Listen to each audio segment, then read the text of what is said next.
સચિનમાં યુકો બેંકના એટીએમમાં અનોખી રીતે ચોરી થતી હોવાનો ભાંડાફોડ થયો છે। એક ટોળકીએ એટીએમ મશીનમાં ડબલ ગમ પટ્ટી લગાવીને ચોરી કરી હતી। ગ્રાહક રૂપિયા ઉપાડે ત્યારે નોટો ગમમાં ફસાઈ અને ગ્રાહક ખાલી હાથે એટીએમમાંથી નીકળી જતા હતા। ત્યારબાદ ફસાયેલી નોટો આ ઈસમો આવીને કાઢી લેતા હતા। ત્યારે છેલ્લા 2 દિવસથી એટીએમમાં ગડબડ થતી હોવાની શંકા બેંક મેનેજરને થઈ ગઈ હતી। બાદમાં એટીએમ કેબિનની નિયમિત તપાસ દરમિયાન ડસ્ટબિનમાં ડબલ ગમ લગાવેલી કાળી પટ્ટી પડેલી નજરે પડી હતી। જે બાદ આ ઘટના અંગે સચિન પોલીસને જાણ કરવામાં આવી હતી। ત્યારે પોલીસે સીસીટીવીના આધારે વિકીકુમાર ઉર્ફે રવિકુમાર ગુપ્તા, છોટુકુમાર પાસવાન, ક્રિશકુમાર ઉર્ફે રજત ઠાકુર અને કૃષ્ણકુમાર ઉર્ફે બબુઆ શર્માની ધરપકડ કરી છે।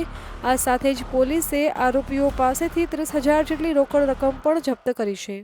અમારી તમામ માહિતીથી અપડેટેડ રહેવા માટે જોડાયેલા રહો ત્રિશુલ ન્યૂઝ સાથે।